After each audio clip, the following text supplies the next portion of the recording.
Hey everybody, welcome to Boldly Trekking. This is episode 2. I am Ash and this is Sean. Hey Sean, do you want to be known as Sean on this? Because I noticed that it has your thing listed as Boldly Trekking. Do you want to be Sean? You want to Yeah, be just call me Sean. Captain Courageous? All right. Captain Blood. No. Okay. For those black and white movie lovers out there, if you know who that is. Anyway, I don't remember Captain Blood. it's Errol Flynn. It's a great pirate epic film. Oh, is that back in the Swashbuckles? Yeah, Okay. it's definitely I gotta watch solid. it. I noticed while editing the video last time that I do a lot of swinging back and forth in this chair, so I'm gonna have to be conscious of that and not do that this time. Well, today we were going to the subject that we had bandied around about talking about was how the capital ships are just under appreciated, underutilized, and underrealized in the Star Trek universe as to actually what they do and what they bring forth. Because unfortunately, due to budgetary constraints and all the stuff like that, and changing directorial kind of things, a lot of that cat just went. A lot of imagery and usage of the capital ships was they were more just used as gunboats instead of fully utilizing and doing everything that they could do, which was one of my huge complaints with the Wrath of Khan. That in order to use the ships the way that they were using the ships, they basically had to strip everybody off the ship. So they had to make the Enterprise like completely, being run, by a few people that knew what they were doing, and the rest of it was all just, raw recruits on their first, little float. And with Khan, yeah, they got the super people, but they only have so many super people, so they can't do everything that the Reliant was designed to do. Yeah, they couldn't fully staff it. They couldn't run through and do everything. So that was, what I wanted to talk about was how these ships are not just something to run around and have somebody look really cool in a chair, as rocks come out of the consoles. I was never sure about that. Or wood ships in Riker case Yeah, in History's Enterprise. yeah, but these ships were actually, as they progressed and got larger, and they were floating projections of Starfleet and what they, not just projections of force, but projections of ideology. And when they rolled in, it wasn't just, oh look, somebody's popping around in their Corvette. No, this was like when, like nowadays when a U.S. carrier group comes into, like the Gulf or something like that, or over in the Middle East, when a carrier group rolls in, and that was another thing I wanted to talk about. It's not just, in my belief, with what they have invested and everything, and what we've already discussed last time on how, the sheer number of ships would be a lot greater than what is represented, through the budget that Paramount had.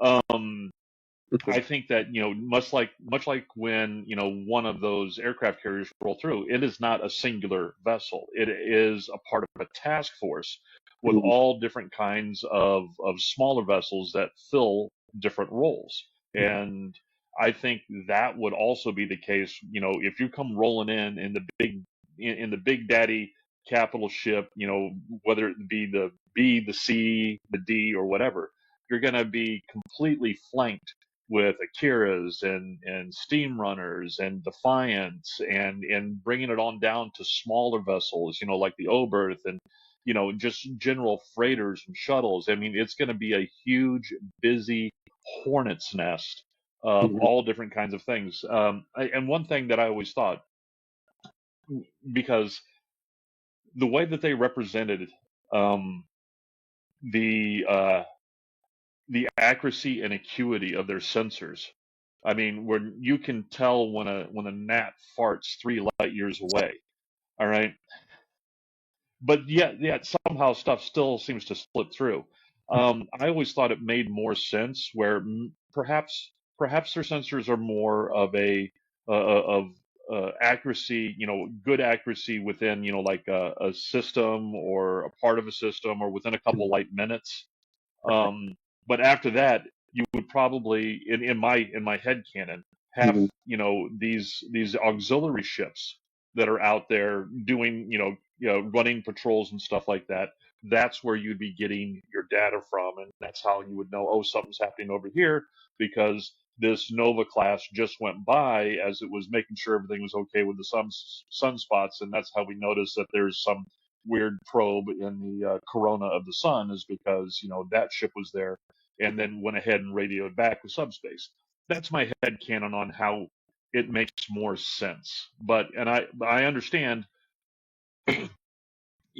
we have to constrain it to plot and budget, but yeah, in my reality, this is the way it goes. Yeah. I mean, you're not wrong in terms of how it shows things have evolved in Next Generation. So I'm going to start Hmm. with original series because actually projection of force is a military term, but the other thing is that it actually does show up in the original series. Um, in Era of Mercy, when the original Enterprise goes to Organia to head off the Klingons, it's the lone ship that shows up first. Sulu Right. comes back with the fleet. You don't know how many ships are in Hmm. the fleet, but there's a lot of them, Yeah. enough to face off the Klingons. And Right. so they're getting ready to fight, and you never get to see it, which is a real shame because it would have been kind of cool, but they didn't have the budget for it. Not at all. So, and then in another episode, which is actually second season, which is actually one they actually specifically talking about projection of force or showing the flag, as it's called, is a mock time when Kirk is trying to get Spock to Vulcan and back and forth again, and they're actually tasked to go to a essentially a inauguration in the Altair system. And the thing is that the Enterprise is basically trying to get from point A, which is somewhere out in the Federation, to point B, which is Altair, when Spock has a malfunction. And so Spock's malfunction requires that he goes to Vulcan. And so a greater part of the story is them bebopping around trying to figure out how they're going to do things and what speeds they're going to do. One of the lines, though, is that Spock is, or not Spock, but Kirk is talking to McCoy about how the Enterprise is going to be one of 3 starships showing up at the inauguration. And these are like, essentially, originally in the writing for the script, these are heavy cruisers, just like the Enterprise. Right. So the thing is that in the original series, there is not as much in support vessels as they'd like, I really think. They never really explain why. I personally think that the whole thing from earlier time period was that they just didn't have the number of ships. It was with the Federation being 1,000 light years wide and just not having the number of ships they had later. If I might, it could be a combination of that, and also, when it came to the reality of the show, they were still just beginning to explore this, headcanon universe that they created, Mm-hmm. and so they hadn't, conceptualized yet that they would need to, show this much is there and stuff like that, Mm-hmm. because yeah, I just think it might have been so early on is they were just like, okay, we've got, we've got the budget for this many models, all right, Mm-hmm. this many ships that we can do. The Enterprise, we can only show, we can only show it from one side, all right. We can do blue steel this way, or we can do blue steel this way. We Yeah, cannot do blue exactly. steel on this side because this is No, what just we're go wired ahead. against. Yeah, it was. It totally was. No, but that's the thing is they just didn't have, you know, they didn't have the resources to do it. So they didn't really want to say, okay, we have like an entire task force here if they couldn't show it. Right. All right. Well, And yeah, go ahead. I was going to say one of the things in my headcanon was, and this is based upon earlier Star Trek works before Enterprise, was there was the Star Trek spaceflight chronology.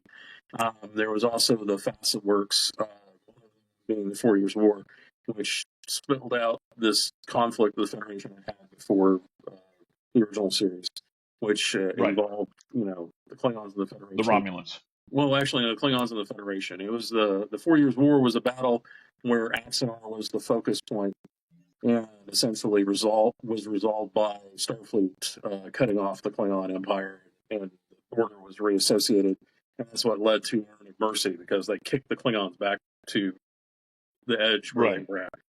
So anyway, okay, yeah. The thing was, in my headcanon, was that the reason why that Starfleet was successful wasn't because of sheer numbers or because they had their act together. It was because they finally got essentially a focus where they took like all the differing space navies, like the Vulcan High Command, the Andorian, whatever it's called, the Tellarite Navy, and USPA, which is United Earth Space Probe Agency, or United Earth Space Navy, whatever you want to call it, and got them to all agree to essentially have a single unified command instead of having disparate commands. And so that allowed them to essentially focus their military objectives and actions. Because one of the things is Garth of Izar, who's in another episode much later on, is one of these heroes of Starfleet. There's an illusion that Kirk talks about how Kirk and Spock are brothers because of how the Federation took these powers and put them together, and how that only became possible recently. So the thing about Starfleet is, my view of Starfleet is that the original Starfleet that you have, like before, say, 2240, is a very disparate UN type of thing, where you have USPA, you have the Vulcan High Command, you have all these other agencies. Go ahead. Well, if I may, because that's one thing that we have to keep in mind is Roddenberry back in the '60s. A lot. He was drawing his inspiration from modern day political and everything that he saw around him. That's the reason the Klingons were Russian and the Romulans were basically Romans. Yeah. I mean, it was right there in the name. Roman Japanese. And yeah, Romulus. That's freaking Roman. Yeah. In my belief is what he based the Federation on was the ideal of what the UN was supposed to be. Yeah. All right. And if not necessarily the UN, it might be more along the lines of NATO. Right. All right. But because of that, I think you're absolutely right. It was only up until recently that they actually got their game together, and instead of being like NATO, where everybody rolls up in their different stuff, I got my F-15, I got my Mirage, or whatever. They're actually rolling up, in something that is purpose built and designed for the Federation. Yeah. And that could be the reason that at the beginning of TOS, the rollout was sparse to begin with, because you had to get all the shipyards up and producing the hardware. So yes, I agree with you. Sorry, that was a long way to go. Yeah, I agree. Sorry. It also makes sense about one of the things in Tomorrow's Yesterday, where the Enterprise gets whiplashed back in time and gets sent, and it ends up at Earth in 1969, which is actually, oddly enough, they got the timeline for when the first manned moonshot was going to take place. They actually quoted a date indirectly about when it was going to happen, and it actually turned out to be actually correct for 1969. Imagine that. Star Trek having any kind of foreseeing of the future. But I don't know, as I look at my tablet. No, and that's the thing too, is I'm surprised that they were able to get to the Earth and were pelted with all the pieces of Krypton that were landing on the damn planet. But go ahead. Anyway, as the Enterprise ends up in the past, one of the throwaway lines is how the computer has to be redone and essentially reprogrammed, because they had put in at Signet 14 a few weeks ago, and the people at Signet 14, not having standardized, protocols for handling things, had reprogrammed the ship's computer to have a female personality. Oh, no, that's horrible. So the misogynistic element of the episode is the computer loves Kirk because you gotta love Kirk because you're female. Oh yeah. So it's for yaks. I mean, it's what it's there for. But it is indicative of this problem we're talking about, where things aren't standardized. You come into this port and you're like, "Hey, my computer's malfunctioning. Can you fix it?" "Sure, we can fix you up." And then they go ahead and reprogram. Wow, We this got is you. not We got what you. I No asked problem. for. So, No, but getting back but to okay. Go ahead. go ahead. I was going to say okay, but getting back to the capital ships as basically cities in space. All Mhm. right, and that was my thought when I was putting together a possible subject for this. And Mhm. I sent you my notes on it where I Mhm. wanted to start off. I did this in a nice little thing in three parts. The first part was the Oberth class. Mhm. In my opinion, one of the unsung heroes out there. Everybody laughs about the Oberth class. I love it.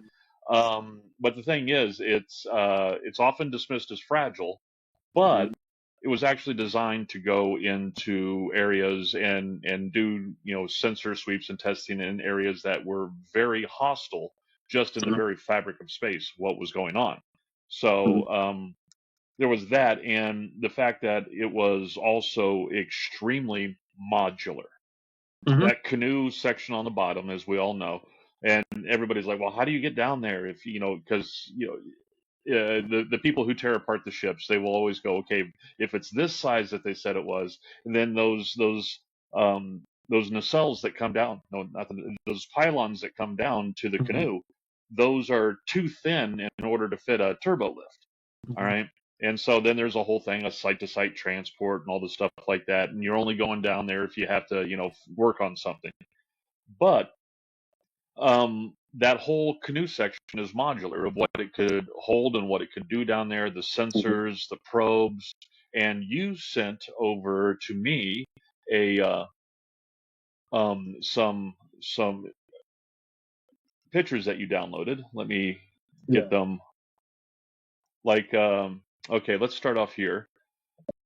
I'm going to share because Okay. sharing is caring. All right, window, share. Okay, so here's your standard Oberth. Here's Mhm. the nice, sensor pod canoe thing down below. Mhm. But as you had shown here, this is a great, what was it? The Jester Corvette. What was the other word for it? Asmodeus. Osmo. Yeah, the Asmodeus Corvette. And what they had done is they had swapped out the canoe underneath. They had swapped out that with a torpedo pod from a Reliant and turned it into a nice patrol boat that could, help, keep the peace in a system kind of thing.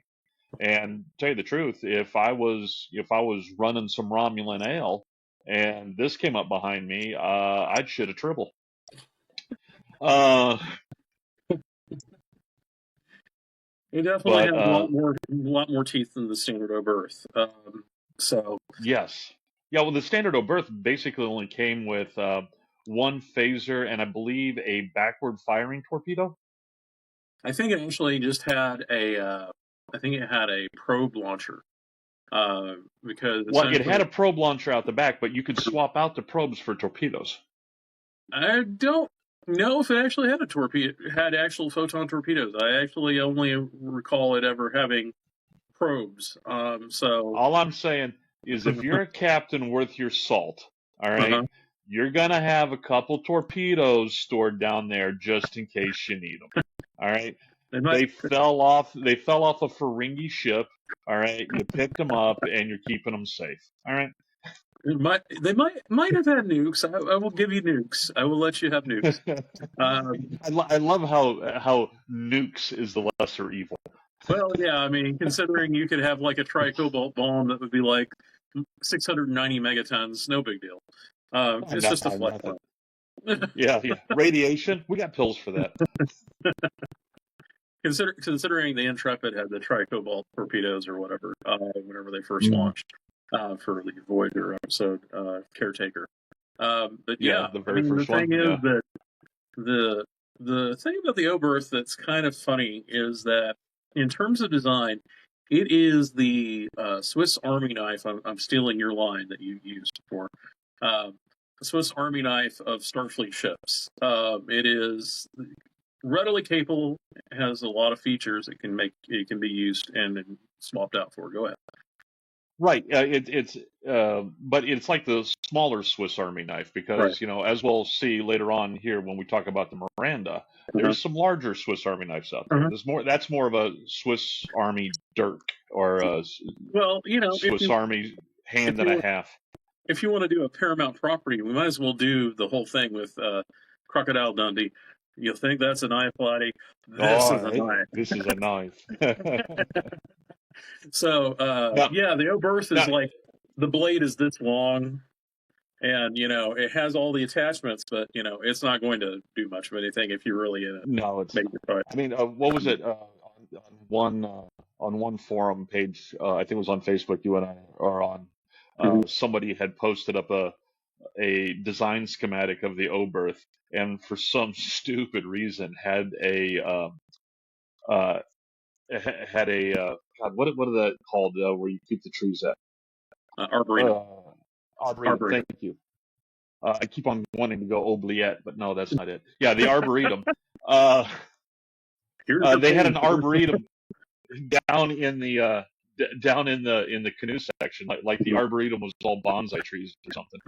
Um, No, but we've seen the Oberth class being used as a troop transport in order to Mhm. move, people around. If you have, somebody who's enough of a VIP that they need to be ferried from A to B and not just take, normal transport, but they're not so VIP that they're an admiral. Yeah, You throw them on an Oberth. The Oberth yeah, gets them there. yeah.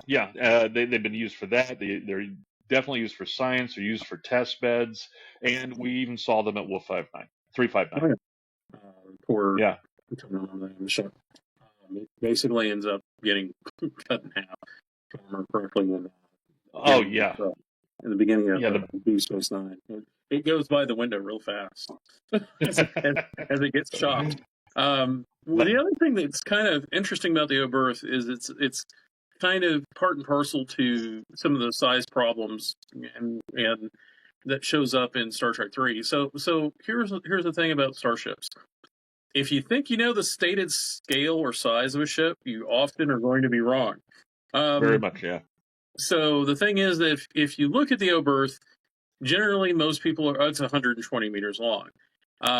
There's a gentleman whose name is Bernd Schneider. He runs a website called X Asterisk Scientia. I'm hoping I'm not slaughtering that and pronouncing it properly per the Latin. But if you look at this thing he's put or that Ash has put up, you'll see that there's like a little bitty Oberth on there. Now, little bitty Oberth is all of 120 meters long, and right next to it is the Klingon bird of prey from Star Trek 3. And that was drawn Right. by Andrew Probert during Star Trek 3's production design phase to give the filmmakers some idea what they were dealing with. Or, no, this was actually done in TNG. I'm sorry. What am I saying? This was done during TNG because you can see Andrew Probert's ambassador design between the D and the Excelsior. But you can see the Star Trek 3 ships all on the left-hand side of the image. So the thing that's interesting about the sizing is when you go into look at some of the diagrams that Byrne actually put together, um, specifically like the deck arrangements. The ship can't really support a real crew at 120 meters long. So he actually No. points out the ship needs to be larger, about 200 to 220 meters long. And so, with that being the case, it makes it even more possible for it to do things. But the problem is, it doesn't fit with the diagram. And Well, so, I have heard from the standard short 120 all the way up to the 200, and most of the things that make sense actually put it at about 150 meters. right. That And makes sense when it comes to how how the decks are laid out, where the windows are, and all the stuff like that. 150 meters makes sense. Because Yeah. otherwise, you just don't have enough deck space for it to actually do much of anything at 120 meters Yeah, long. that whole section where you have the shuttles come in on top of the Oberth, they wouldn't be able to even handle a work bee if it was down to the 120 meter. It would be too small, almost too small to fit those in. They'd basically only have enough room really to be a window, more or less, and it'd be a very wide, expansive window, but it'd be a window pretty much. It's only at that size. It would only be enough to actually be a door in the bridge that you would open up and let space in for some stupid ass reason, like in that one TNG episode. The naked now. Yeah, the naked now. They were blown out. Yeah, yeah. That was a silly one. That was definitely writers who had no idea what the hell they were doing. But you know what? First couple seasons, you're gonna have that. But yeah. So and also, as you were talking about, when it comes to the scale on these ships, when it comes to on-screen scale, I should say, the on-screen scale of these ships changes from episode to episode as for what they need, because how many times did they show a bird of prey that is literally the size of like the saucer section of the Enterprise D? Right. All right. And these little pea shooter bird of preys roll in, and now all of a sudden they're able to, even with the shields properly working, just a couple of hits, they're taking down the Enterprise. I don't think so. I mean, that's way too much plot ammo right there. But anyways, yeah. So it scales, and also, when it came, to the Klingon Civil War, all of a sudden the bird of prey became the de facto ship of the Klingons. D7s and the Katingos were out the damn window. Everybody was flying around in a bird of prey because it was cool. And it's like everybody's wants a Ford Mustang, while technically the AMX Javelin was a very superior car, but nobody wants to talk about that. Sorry, I'm going off on a tangent. I'll get on into the soapbox. I perfectly understand your soapbox. I actually had a little bit of a animosity, a little bit of hate for the bird of prey during the 90s, because it was everything. Every VFX shot, every Klingon antagonist always had a bird of prey, just about, because they'd done a lot of VFX shots for it, and so it showed up relentlessly throughout the 90s. And then, if you went to a convention, you'd always hear some fanboy going, "Hey, I got this bird of prey." I'm like, I don't need a roasted bird. Get the roasted bird out of my face. And when Thanksgiving. Yeah, when Kern actually was in there's a little aside about burnt birds. There's a scene from when Kern, Worf's brother, was introduced, where they're having him have a dinner in his honor, and so they've replicated a turkey, and he'll have some of their burnt, replicated bird meat. And so every time I think of a bird of prey, I always think of that scene. So I just had to bring that up. But the sizing issue with the bird of prey is so wild that when you watch Star Trek 3, the one that actually has the biggest sizing issues, you go from like the little bitty, like it's like the little bitty transport, and then you have the huge bird of prey come up alongside it. Then you have it attack the Grissom, and then you have it attack the Enterprise. They're all different scales and sizes relative to those ships. So it's kind of funny to actually, what size are we dealing with today? Well, we've reduced the ship down to about 100 meters for now. But if you really need it, sir, we can boost it back up to 300 meters long. Oh yeah. Well, technically, if you want to, get down to brass tacks, I think bird of preys should be constrained to just large enough to barely fit 2 sperm whales. All right, no, 2 humpback whales. Excuse me, 2 humpback whales. All right, you get the 2 humpbacks in. That's all you get, because as Scotty said, they barely fit, but we got them. All right, so if it's any larger than that, it's too big. If it's any smaller than that, it's too small. You got to fit 2 humpback whales in it. So William Shatner's toupees got discarded. The Klingon food packs. Yeah. and Yeah, everything else toss those out the got window. tossed out the Yeah, window. But we got the yeah, whales. yeah. We got the important stuff. All right, we got to shut down V'ger's little brother. Um, the probe. But anyway, yeah. So that was the Oberth. The Oberth, in my beliefs, even though technically it was a smaller vessel, it still was able to bring some of the Federation in. It had enough room in there, so that it was a decent size, it was a decent size and decently capable little unit. But moving on to the next one, we're going to talk about the Miranda. Mm-hmm. All right. The Miranda class, um, as you and I well know, and this is one thing that I found out. I mean, I didn't conceptualize it. I didn't really conceptualize it until I started building models. Mm-hmm. And at one point, I was building the 1/1000 scale Miranda class, and I had purchased some extra files to print in my resin printer for the shuttle bay and all the little shuttles to put in there.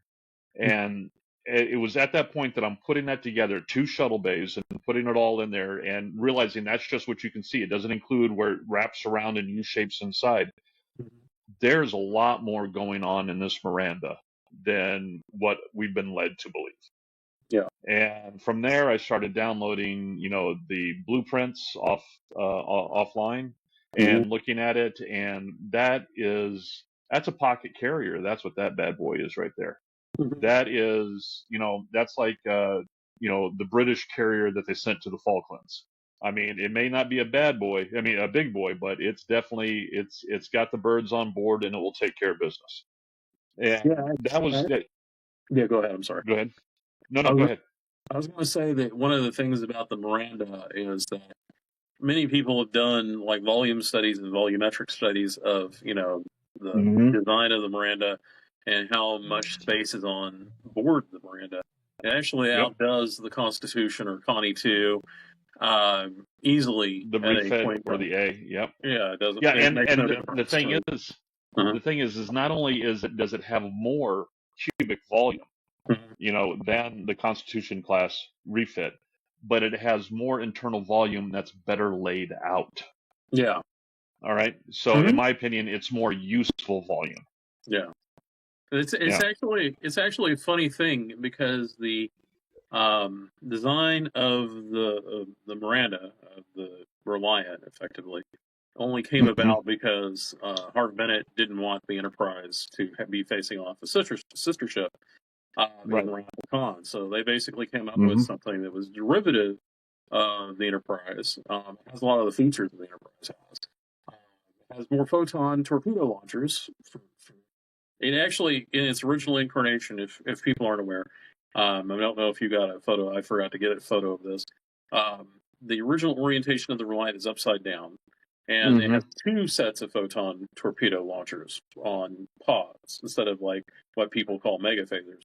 But they are upside down, and they're on the ends of the pylons. And there's two forward on each side, and there's two aft on each side. So that boy's packing some firepower. Hold on. I can do you one better. I can do you one better. Hold on. Sure.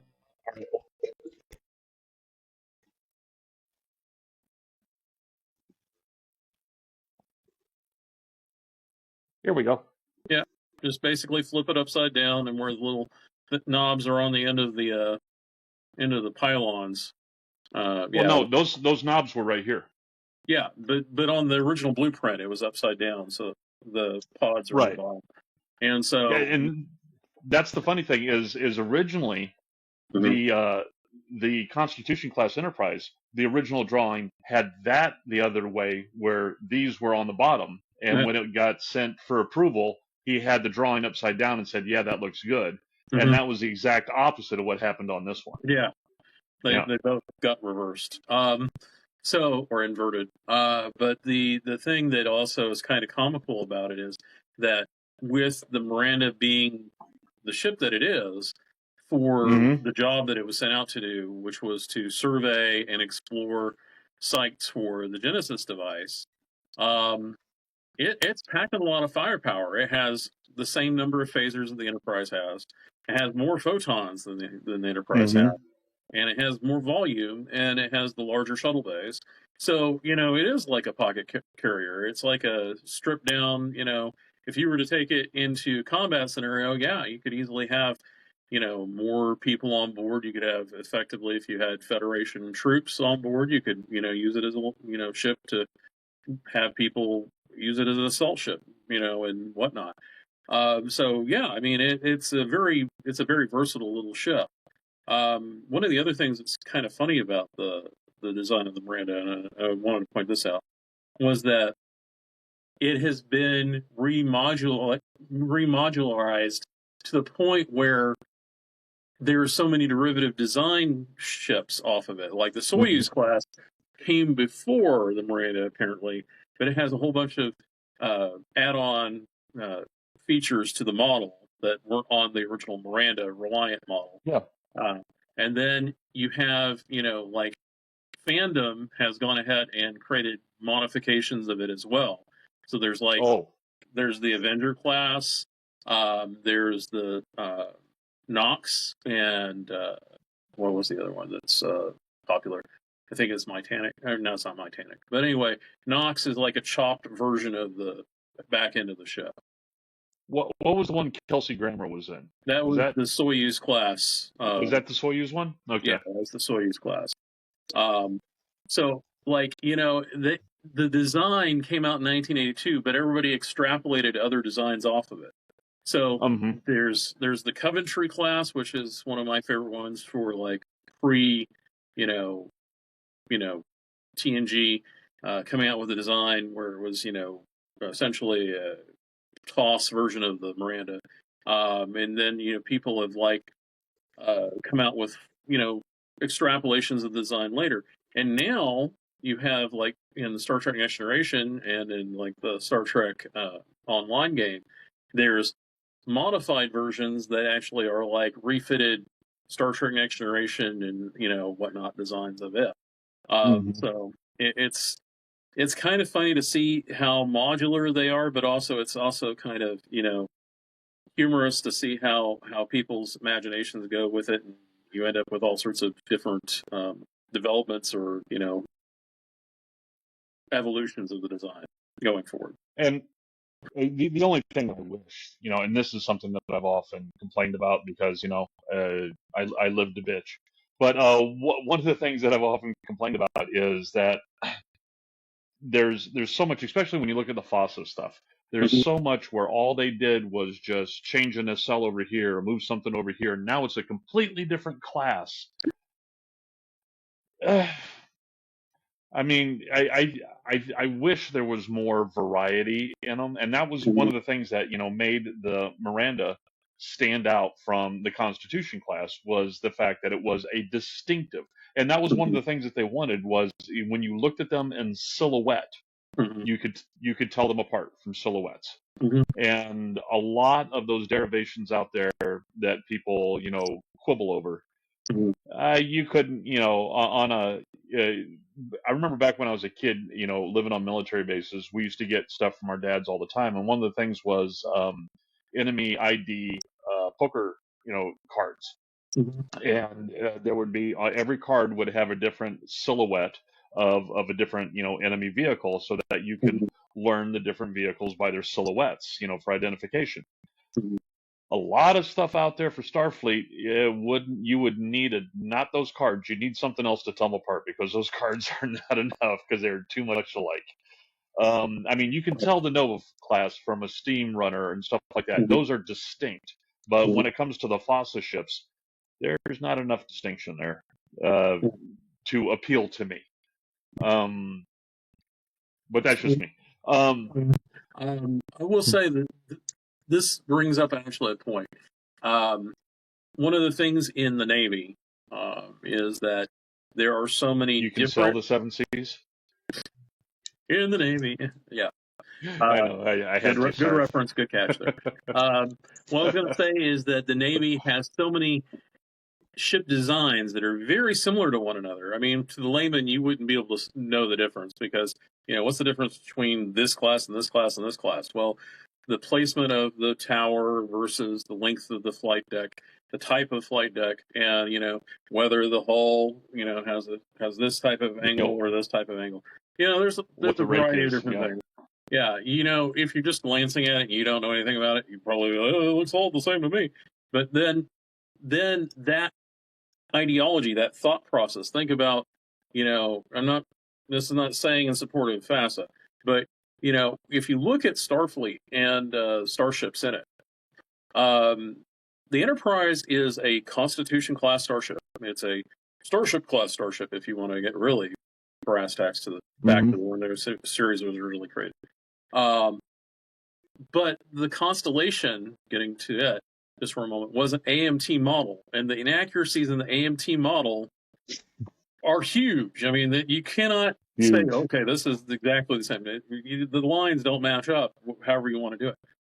But what's funny is if you take the AMT model and you size it up to the same scaling as the original Enterprise, then the primary hull and a lot of the stuff line up pretty much.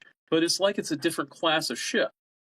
So one of the things is that I'm a proponent of, and this is my headcanon, is that there's a variety of slightly different designs that are like coming out that are like the Soyuz looks a lot like a Miranda, but it's not a Miranda.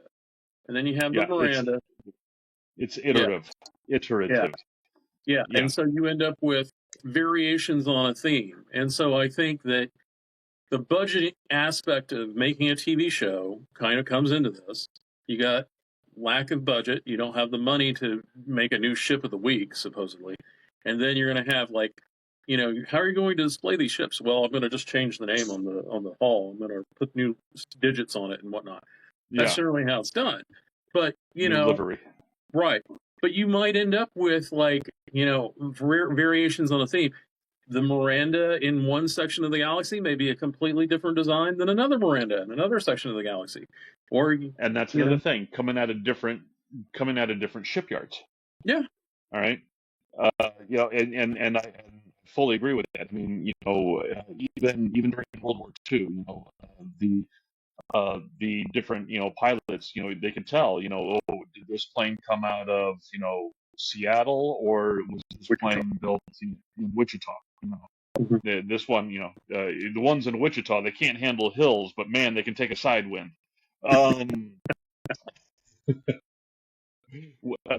No, we live in Wichita. Um, there is no topography. There is no topography. That is a pancake. Actually, they someone did the statistics on it, and if you blew up a pancake to the size of the state of Kansas, there would be more elevation change in the pancake than there is in the state of Kansas. I believe it. I believe it. But anyway, yes, but we got way off course of what I was originally thinking that we were going to talk about, which was how these ships were being used as not a projection of force, but a projection of Starfleet and their ideology. Because when they rolled into town, they let everybody know, okay, we're all under this same umbrella. All right, we're all Starfleet. Here's the representation of it. It's a whole city that came in.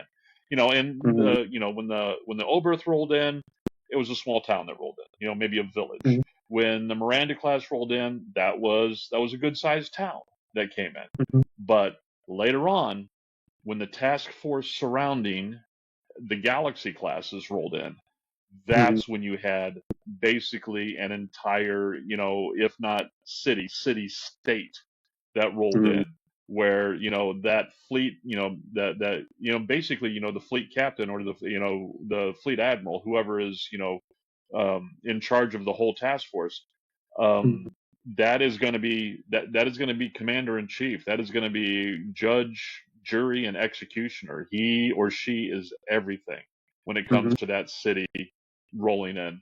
And basically, what they're able to bring, they could come into a sector, and just in the amount of technology, manufacturing capabilities, resources, first aid, emergency stuff, uh, everything that they bring to bear. It would be like, when, the entire FEMA rolls in and takes care of everything.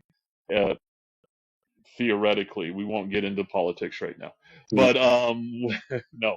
But when they roll in and everything gets taken care of, and they affect things, that, once that whole task force rolls in, anybody who's been causing problems, they're going to be wanting to lay low. All right. Nobody, wants to fire their gun off in the sky when you can see the police car just right down the street. And that's basically what happens when they roll in my opinion. Yeah, actually, And go ahead. I'm sorry. I didn't know you were done. no, please, I paused for a purpose because, I needed to shut up. With Starfleet vessels and how they would operate, for the most part, I would think that Mirandas are like the workhorse and so are the or Oberth class, getting things done in the fleet.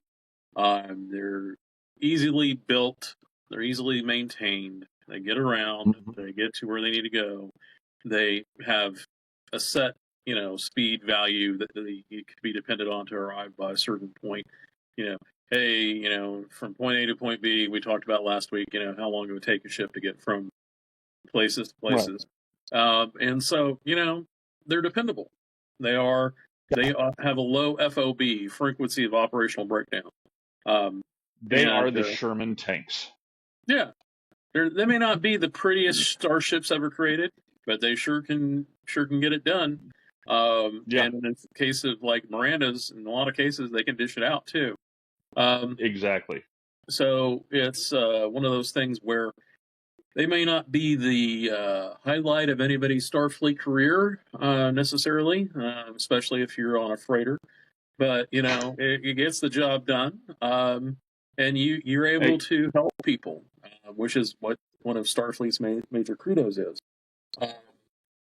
The other element with like the Miranda is it has a huge scientific payload platform it can actually utilize with the probe. I mean, as a probe ship, this is actually headcanon for me.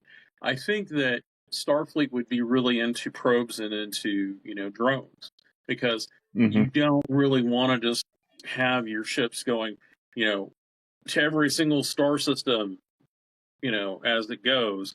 You might want to like come into an area, shoot off some probes and some drones, have them look at things, feed the information back to the ship, and then move on and do that kind of thing. And actually, in the original series with Tormite Maneuver, they sort of hint at that. We've been star charting for like days on end. It's been weeks, or like, yeah, well, this is the job. You drew the lot to actually survey and star chart things. And even Excelsior in Star Trek Six, they've been charting gaseous anomalies. Ooh, this is exciting work. That gas cloud is 50,000 light years or 50,000 kilometers across. Well, we've got it charted now. And well, let me tell you, as someone who's been in the military, boring is good. Yeah. All right, because if it's not boring, that means it's exciting, which is never really good. But the bulkhead that means, yeah, but not everybody's going to be able to be, on one of the glory ships. Everybody, was looking to get on postings on Galaxy classes and stuff like that. And you even saw that represented in the series where people were like, oh, when there's an opening, I'm going to put my name in. Hopefully I'll be able to get on and stuff like that, But, but it's like anything in the out there, like in the Air Force, 99% of the Air Force are people who don't fly. And it's all the support stuff in order to get, that, jet jockey over, to do what he needs to do. When I was in the infantry, as they pointed out, for every boot on the ground, you got like 100 people in the rear in order to support you. You got logistics, you got everybody running everything else. There's just this huge monolith that needs to be out there in order for where the pointy end of the stick is. The pointy Mhm. end is just a little bit of the stick. You got the rest of the stick to deal with. Um, but A lot of things. and that being said, is that there is with the smaller ships and stuff like that, and even let's say that you got middle range, you got yourself on a Miranda. You might Mhm. be on a Miranda, but you might still be who was it? Lister. Was that who it is in Red Dwarf? Yeah, Lister. Well, Yeah. You still might be Lister and Red Dwarf and refilling the vending machines. Okay. um, I mean, even if you got on the Miranda, you would be lucky if you were one of the Peregrine pilots or one of the people flying some of the shuttles. There's a good possibility that you could just be out there, scraping tribbles off of the nacelles, every time they pull into port. Um, so, and Darcy hit on one of my favorite lines for nacelle cleaning duty. So if you upset the captain, it's time to go out and clean the nacelles, gentlemen. oh yeah, nothing like scrubbing the barnacles off. Um, While we're at work, have fun. yeah, yeah, just don't look at the pretty lights. Um, no, there is a lot of cogs that make each of these machines work, and even with each machine, um, is itself just a cog in a larger thing going on. Mhm. And that's what I wanted to get at was the fact that the way that they were represented on screen due to budgetary constraints, and they were not represented, I believe, as fully and as game-changingly as they should have been, and nor were they shown as part of the task force that I believe they should have been a part of. Yeah, I mean, I would agree. every Galaxy class Roland should have had at least 20 or 30, support ships with Right. I think it. what you're basically your problem is the production design element of having the funding to support the Oh yeah, filming and putting all the elements together for that to actually have that show up. But I think it's well, something with AI you could have it recomposited and you could end up with stuff like that. and that's my thought is now as as our technology has gotten better when it comes to producing these and rendering them. Mhm. Um, it's like I recently saw somebody had posted up something where they had redone like all of the beauty shots of these ships Mhm. from Star Trek Five, but he Mhm. used his personal models and did some great beauty shots on his personal models and tied them in with stuff, and they looked great. And he Mhm. did that himself with just a camera, whatever little prosumer camera he had and whatever software he had on his computer at home. And he did what conceivably would have cost the studios a couple $1 million back in the 80s. Oh, yeah. So I think nowadays it would be more capable of them rendering how big and how much of everything it would have been, because that's the whole thing is there's much to it, Right. and they just didn't show the muchness. I'm sure Yeah, I'm I agree. that grammatically is great. It's a great word that I'm using there. Well, the other thing is when we talk about like fleets and whatnot and designs and support vessels and whatnot, I think there's a there's a problem in the way things are sort of put together verbally for descriptions.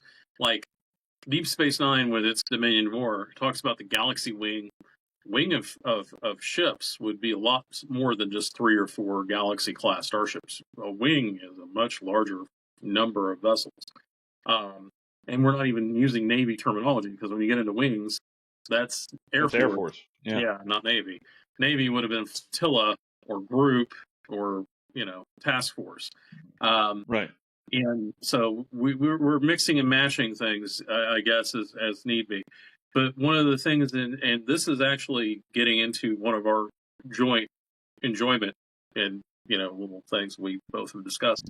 It is Lower Decks. Lower Decks is Yes. actually, I love Lower Decks because it shows a Starfleet vessel that is not your creme de la creme of assignments. It's not like, oh, I got Mm-hmm. assigned to the Cerritos. Woo. Yeah. You know, at the beginning of the show, the Cerritos is like, okay. Yeah.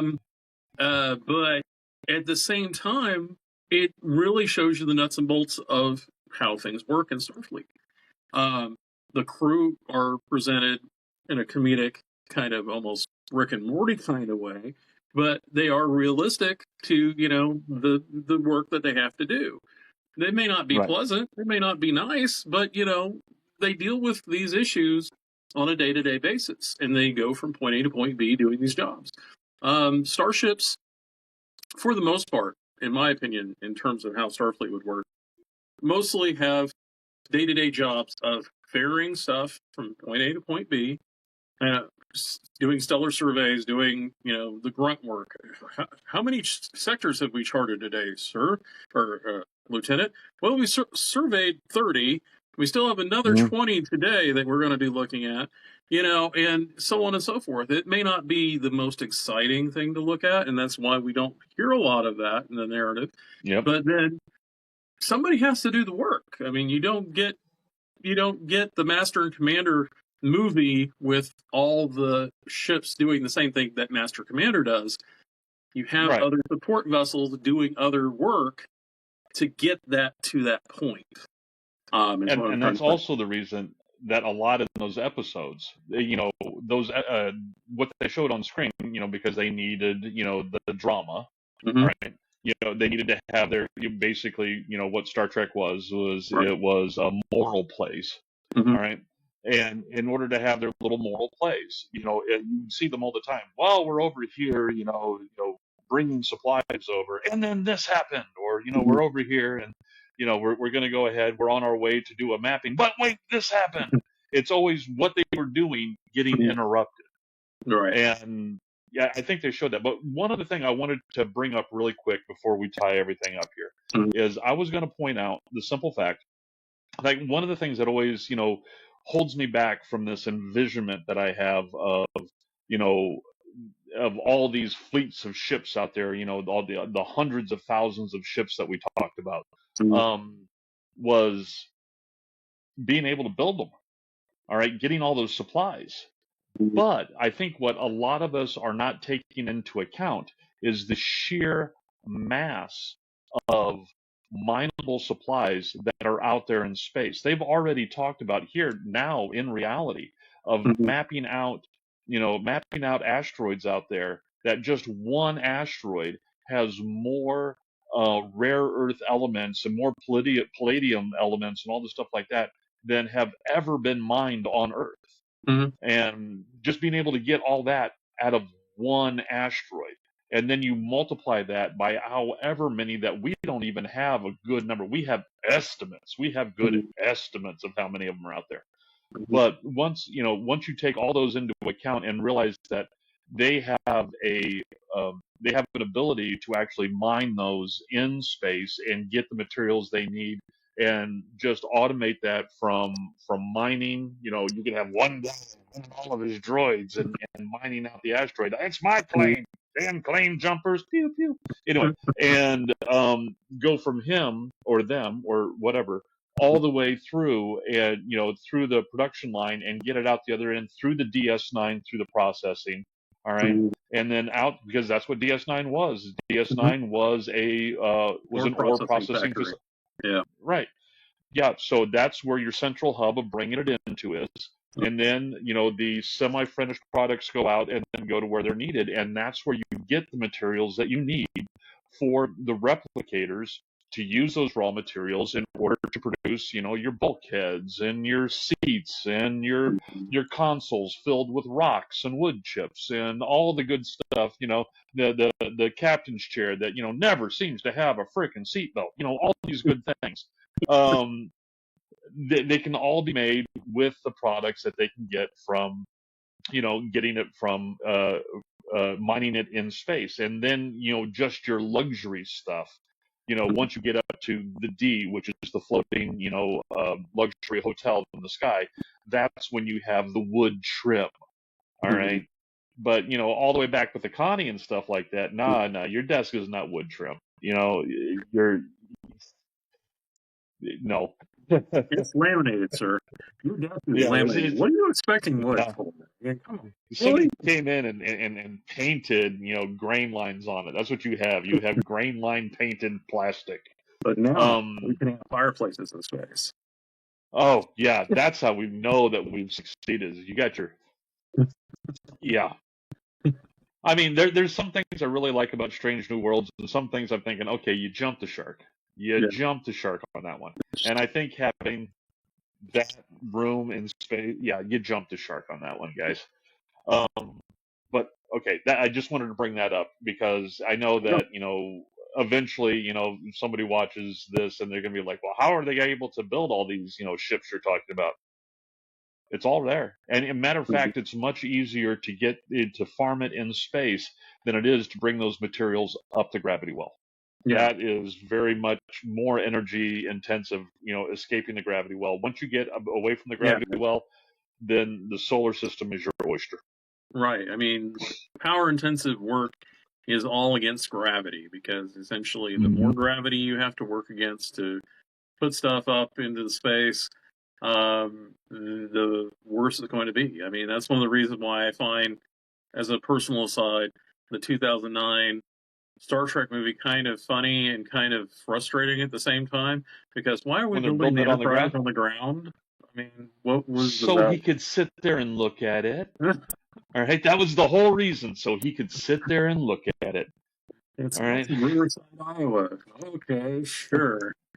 Yeah. If you need to, I guess we will. Yeah.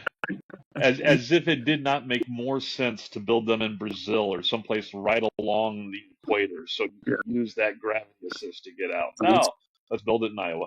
Because Kirk lived there. Because his father. Just because he lived there doesn't mean they had to build the ships there. Anyways, did we cover everything we wanted to cover today? Pretty much. I think that I will say that with the thing you hit on earlier, which was the modularity of the different designs, I think one of the things that actually comes out in if you ever get a chance to read the novel for Star Trek II, it actually proposes an idea that the Enterprise had gone through a refit for doing the Academy work, and they had replicated the stations. So, like, bridge stations were replicated in another spot. So the people who, like were the cadets, if they screwed up, there'd be another station where somebody go, oh, no, we're not doing that. No, we're not hitting the big red button to eject the warp core, that kind of thing. And so there was like lots of double up stations. And it would also explain why the photon torpedo launcher was so manually loaded. So it came down on a little conveyor and then trucked its way down a little strip.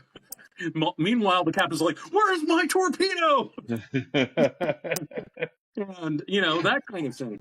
But Vonda and McIntyre basically explains that I believe, if I remember correctly, how she explained it, they lifted the primary hull off, stuck another primary hull on, changed out several components in the engineering section, and went, presto, here's your training ship. And the Enterprise went on its merry way. And part of the reason why you had such problems with the ship in Star Trek II was because it was a training ship. It had been modularly switched out. And Khan, of course, he doesn't care whether there's training cadets or whatever on board. He's just like, hey, you know what? I'm going to light you up here. Let me hit this button. Let me show you how this is done. And then, of course, the Enterprise gets wrecked. But, as for, why the Enterprise, and this is my headcanon, just to let me roll this thing down. The reason why in Star Trek IV, why they could get an Enterprise back so quickly is because they went, you know what? We have that primary hull that we had disconnected, and it's no longer in service. Hey, you know what? Let's put the secondary hull on there. We'll just change the number on the primary hull. Ooh, you're done. You got yourself a ship again. Hey, and guess what? The crew gets their ship back. Hey, awesome. Good time. Let's roll. What was it? Theseus's ship. You replace this, you replace this. When is it still the ship? It's Theseus's ship. Yeah, that's exactly my thought. Is how that happened. Is that Everybody's like, well, what was the Enterprise? Was it like a new build ship? Was it like a refit? Was it the Yorktown? And they just painted different hull numbers. I'm like, well, that'd be like the ultimate insult. You'd served on the Yorktown for how many years? And then they said, no, just scrape the number off and scrape the name off. Enterprise and then NCC 1701A. I'm like, wow, that's just brutal. Yeah, someone's going along with a spray can inside. It's gonna smell like Vulcan farts in here. Yeah, okay. Yeah. So yeah, I think the module element to Starfleet allows them to do a lot of different things. I just don't think it's ever been explored as well as it should have. But I think that Lord Dex did a pretty good job of it. I think that, obviously, as we discussed, it happens a lot more, and there's a lot more of it than you see on the show because, well, they don't have the time or the reason to discuss it. But I Right. think actually it makes sense. Yeah, it totally does, and especially when you look at, even with our military that we have now, a lot of our vessels are, they have whole components that can be swapped out, whole sections of decking, whole things like, okay, you're on this and such mission, okay, let's pull, let's pull out the missile launching cubicle and put in the Navy SEAL cubicle so they can launch the little boats and stuff like that. And yeah, so there's even modularity in that. So of course they would build in the modularity into these structures as well. Mm-hmm. And so yeah, I agree with you totally. And so if there is that involved, then that means that there's ways that are built into the ships that make it easier for them to swap things out. Mm-hmm. All right, you should be able to just remove all the deck plating on the dorsal surface of this area, lift it up, lay it over to the side, pull out this section, put in a new section, chunk it back. You may have lost your stellar cartography, but now you have in an entire, biological suite, so you can do bio studies. So Mm-hmm. yeah, there's no reason that they couldn't do that. Oh yeah, especially now with like Picard last season with Vox, where the big reveal. I'm not going to tell you what the big reveal is because if you haven't seen No, Picard, that's your fault. But anyway, it is my fault. I couldn't get past the first two episodes. I mean, literally, it hurt me to see Picard so old and ready to die. I couldn't. So I need to give it another shot. Remember what I used to say, Dave? Oh, yeah. She's like, oh, did another sun blow up? I'll just be over here puttering through the vineyard. Yeah, no, I couldn't do it again. Yeah, but I will watch it. Like right now, I'm going through and I'm watching everything again. I'm almost done with TNG. I've already watched Voyager. I've already watched TOS. I'm gonna watch DS9 again, and then go through Enterprise. I don't know if I'll be able to stomach. I haven't yet started. I'd probably do Voyager and then jump to Picard because you'll have less transitional shock, in my opinion. I've already watched the Voyager here recently. Yeah, but I have yet to see any of I haven't seen any of Prodigy. Prodigy is actually pretty good. I actually like Prodigy. I can't find it on Paramount Plus. Really? It's on Netflix. That might be why. I'll check my Netflix then because I've looked at it several times on Paramount Plus and not seen it. Yeah, it's on Netflix. Okay. What I was going to say is, not naming things, but the ultimate of like, hey, you know what? We've got this extra piece of ship hanging about. We'll just take this other ship and we'll just click. Oh, look! Everything lines up. Everything lines up. All the wiring, all the tube work, everything was perfect. You can take just take the turbo lift. It'll take you all the way. It matched right up. Mm-hmm. Okay, fine. I'm gonna have to watch this shit. But anyways, that I believe wraps it up. Do we have we decided yet what we're going to talk? Oh, next week we will not be here next week because next week is on Saturday is when our local Star Trek little fan group meets. We meet once a week. Once a month. Second Saturday of the month at the Burrow here in Wichita, and 7 o'clock. Anybody wants to show up? 7 o'clock, 6 o'clock. I believe it's actually 6 o'clock. It might be 6 o'clock. That's And not to, and yeah, go ahead. I'm actually referring to the Beowulf, which is the shuttle off of that. We are relaunching ourselves as a Starfleet chapter. So Mm-hmm. if anybody's interested in being part of a remote or essentially online Starfleet vessel, you would like to participate in things of this sort, in a sort of like meeting atmosphere. That's something we're organizing.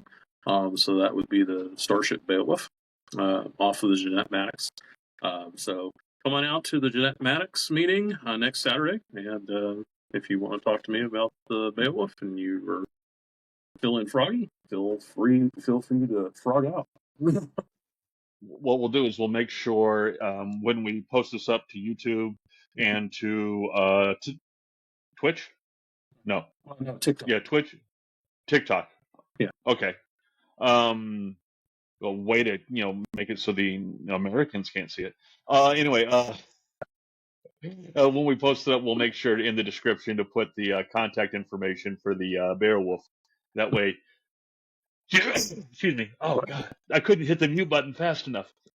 I apologize. We'll put up the contact information for Beowulf for anybody who wants to think about joining up as a remote individual with the Beowulf. Awesome. All right. In that case, we will not be up here next week, but we'll be up here the week after, which would put it. Let me see. That's not the 8th, so that would put us at the 15th. Yep. Yeah, the 15th. We'll be back. Yep. Like a bad rash. We'll be here. Shalom. Nanu, nanu.